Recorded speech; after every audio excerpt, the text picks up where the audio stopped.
121, and it's how they close the game, 120-99. Game 2 goes to the Milwaukee Bucks, 2-0 lead as we go back to Detroit. Take you inside our studios here in Atlanta Game Time Live. As always, we've got all the press conference coverage, the best coaches and the players, and we'll have breakdowns and analysis. Brevin Knight, Vince Carter. Along the way, we'll have you through the rest of the way, as currently I think James Harden just scored 6 points during the time that we just talked. That's how it's going in that other game. Let's talk about Giannis. Let's start with that, because you played like him, Brevin. So above the rim, of course. Above the rim. Let's start with that. He can do so many things well and impact in so many different ways, but the dominance is what stands out, and really that intimidating dominance we saw all night long tonight. Well, the one thing that I like about Giannis is that he plays his game, no matter what. People say, well, maybe if you were to do this, listen, what he does is attacks the basket extremely well, puts the defense in precarious situations because of his size and his length. We see here, 3 defenders can't deter him from getting to the front of the rim. And he has creative finishes. We see the dunks all the time, but you see there the finish with the left hand out on the perimeter. And why I always say it's hard. Come on, Drummond is too strong to take a charge there. If you guard him with big guys and they give this space, he's able to take up the space, and because he has the long strides and Euro step, he's able to get where he wants to on the floor, and he's just a dominating player. You look at the vision defensively, the boards, the impact, and, look, somebody else may be cherry picking. Giannis just took 2 steps and went down the whole floor to get there. The blocks. Listen, Thon Maker thought he was going to get it because Giannis had dunked on him earlier. I think if Thon takes one more dribble, he has a chance, but you leave that much space. Giannis is just too long with his length to be able to stop that far away from the basket. Vince, when you're sitting there and you're backpedaling and Giannis is coming down at you, you're done. That's where, right? that's where you're wrong, right there. Okay, tell me. You're backpedaling. Okay. You have to sprint back and turn around because he's going to run up your back. Right. And when you're literally, if you're running backwards or if you're backpedaling and he's coming at you, you have no chance. His upper body strength, he knows how to use his body extremely well to draw fouls. Like Brev said with the Euro step, he has an assortment of moves around the basket and in transition where it's tough. You have to load with multiple bodies. He has to see bodies. If not, it's tough to guard a one-on-one. Over the years, I always loved seeing it through, because you guys as peers, that's where the true respect and the knowledge and understanding of greatness is, because you know how hard it is. And when I'm watching a guy, and I don't blow any smoke, I'm not nice, but the guy who I think is the best dunker ever, no disrespect to Nick who was here or anybody else, when I see you watching him and the athleticism, almost kind of wowed by it, it's important to bring up. I mean, can you talk about, just even for you, what do you think when you see a guy that size and you're there on the court against a guy like that? What stands out to you about Giannis, Vince? His aggression. When he dunks it with authority, angry. That's something I used to do every now and then, right, Rev? No, a little bit. More than just a little bit. A lot of bit. He has the ability to take off from almost a free throw line. He has a array of dunks and moves, and that's I think what wows us. You look at when he started and how you would play him, and he's so skinny, and you just push him around. It's none of that anymore. He's pushing you around, and he's going to drop step dunk on anybody in traffic. And I think that's what wows a lot of us around the league with the where he was and who he's become now, an MVP candidate. Yeah, look, I might have odd dreams, but can we get Zion and Giannis in the slam dunk competition so we can have something to watch, and Vince when he plays next year? So let's talk about E-Bled, because Eric Bledsoe he earned that deal that he got. And even though he wasn't an all-star, Vince, he played to that caliber. We were talking about it. Offensively, defensively, everything about his game was locked in, really, since Bud got there. And we saw the impact of Bledsoe tonight in this game, in Game 2. Under control, patient, just taking what the defense gives him. We always knew he can get downhill. We always knew he was a threat in the paint. But the one thing he's doing is just shooting a 3, the standstill 3, and knocking down shots. Mike Budenholzer, after moving to 2-0 in this series. I think that's what we want. That's what we expect. So, good second half. Obviously, the 3 big guys, Giannis, Chris, Eric, very good, and Pat off the bench. So, good to see us get tested in the first half and come out and respond in the third quarter. But I know there's been nights where the halftime message is, just be yourself, and there's been half times where it's going in and telling the guys maybe loudly, time to get it together. What was the message tonight? No, it was, I think the biggest kind of what I just alluded to, I think we were not rebounding. We weren't taking care of the boards. I think they were just kind of outworking us. But it was, and I think, they were playing well. The pick and roll game with Jackson and Drummond, they were effective. And, I think you have to give credit to Detroit.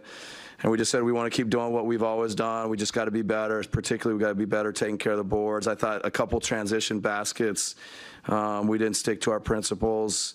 But it was just kind of a normal halftime, and let's just do what we've been doing. Let's just do it a lot better. It seemed like Bled just kind of came up with a bunch of big plays, timely plays when you guys needed him. In particular, that miss by Pat from the corner. He comes in for the offensive rebound. Just how much do you think that he affected the game tonight in terms of giving you guys a jolt? Yeah, I thought Eric was big time. I mean, the one you just talked about really stands out. I think we'd made a big run, gone up, 17 or so, maybe more, and then they cut it back, and we were a little bit wobbly, and that's just a heck of an athletic play to, I think, catch it with his left hand and just put it back off the board and finish it. And then he gets the steal and a couple other plays, and it did feel like, his plays and his defense were very timely. And that's kind of, what he's done for us a lot this year. He has big impact plays. It's 2 straight solid games for Pat off the bench. Just what is his energy and athleticism meant coming off the bench? Yeah, it's great when you have, a little bit of pop off your bench. I love the pop he gives us defensively. How many block shots did he have? He covers a lot of ground. He gets to great contests. Even when he doesn't block them, I think he bothers shooters. He's really great chasing and staying with guys. And now, he mixes in, making some threes. He's going to the basket and finishing.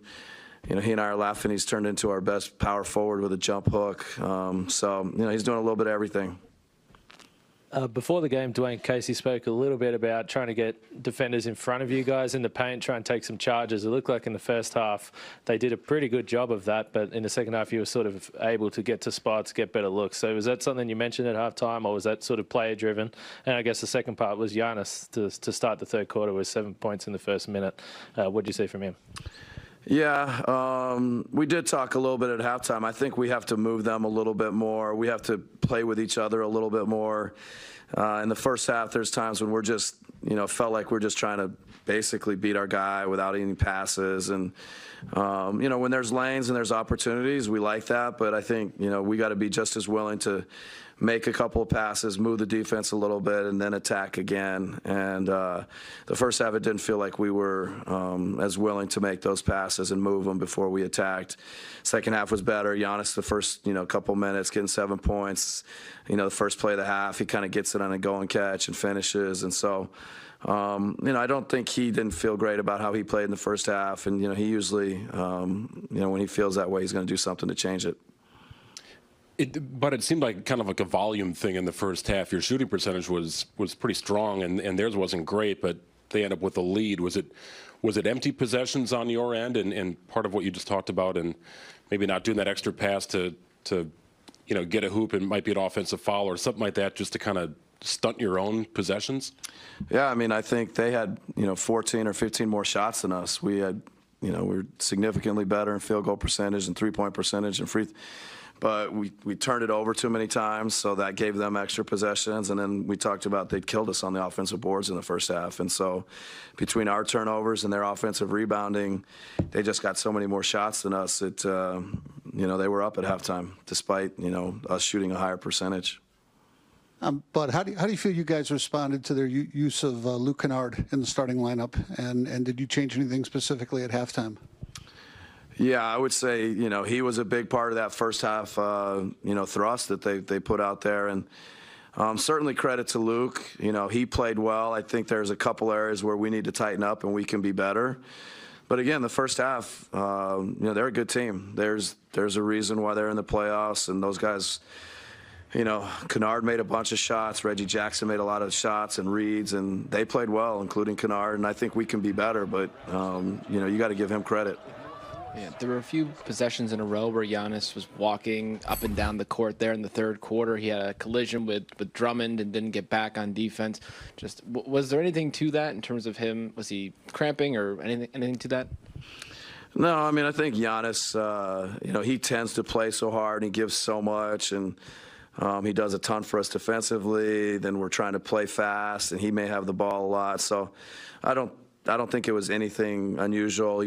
There was no dead ball. He ended up playing a little bit longer than his normal stretch, and so he plays so hard for us. He leaves it all out there, so sometimes he gets just a little bit winded.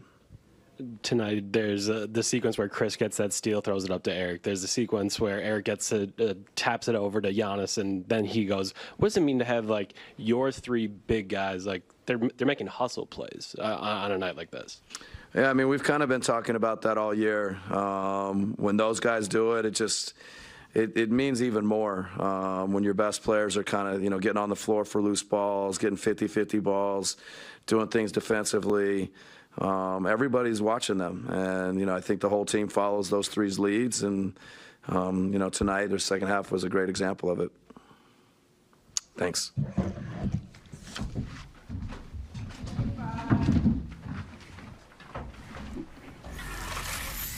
All right, there's Mike Budenholzer. We look at Blake Griffin not playing, tried to give it a go, could not. Giannis, give and go. Ebled. Right back to you. And a foul. Lead was 2-ish. Drummond, Lob City. In a Motor City, 18-16 for Drummond in the game, and then more Giannis is. Back down. Oh, man. I think they call that a body. He started out thon, and after this, he was thin. Bruce Brown, Brotherhood. Where are you, G. Hill? There's Luke Kennard for 3. Kennard should shoot more. He had 19 in the game. Was clearly the best offensive player tonight. He's a guy that can make shots, and if they can get Reggie Jackson and he to get themselves going, then they'll have leads like they had at the half. I see what you did there, 18-8 for Reggie. Giannis for 3. We like doing this more. Euro off glass, and there's open, and then there's this. Hey, let's be clear. They need a little more than those two. I think he flew down the other end of the court. Pistons try and hang around, doing work of their own. Cut it to 11, some work for Thon Maker from Reggie. Well, he wants to play well in front of those fans, but Dunk. Oh! didn't go so well. Where's that discount double check? Danica or a golf clap? Either way. Lead was 9. Pat Connaughton, rare miss. He was 8 of 10. Bledsoe finishes that. Ebled, Revin at 27, 6 assists, 4 boards. Well, the thing about him was he was aggressive the entire night, but not just offensive aggression. He was also aggressive on the defensive end, creating havoc and starting breaks like this. Giannis, 1 on 3, no matter, 26, 12, and 4. In the game, 120-99. The final biggest lead of the game was at the end of the game. They win it by 21. We talk about supporting cast. Bledsoe was big. Pat Connaughton off the bench, 8 out of 10, 18 and 9. On the other side for Dwayne Casey, team played hard. We're in it for about 60% of the game. Unfortunately, the other 40% happened too. Here's Coach Casey. Oh.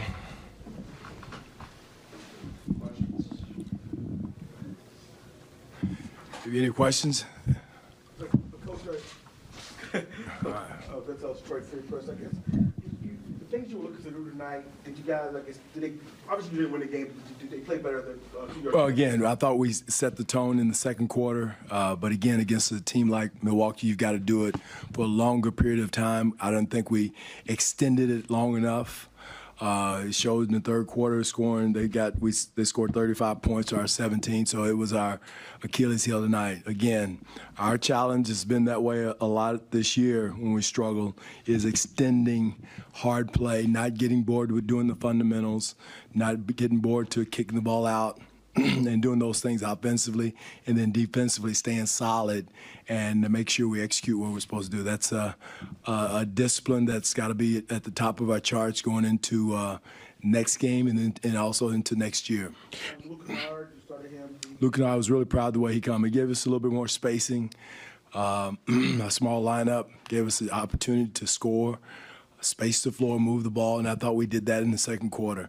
And again, we got away from that in the third, subsequently, scoring 17 points. Dwayne, on that defensive theme, Bruce Brown, you made the switch with Luke and Bruce, but it seemed like he fit a little bit better. He was comfortable coming in the second quarter from a defensive perspective. How did that help overall? It did. It set the tone, gave us a little juice and energy.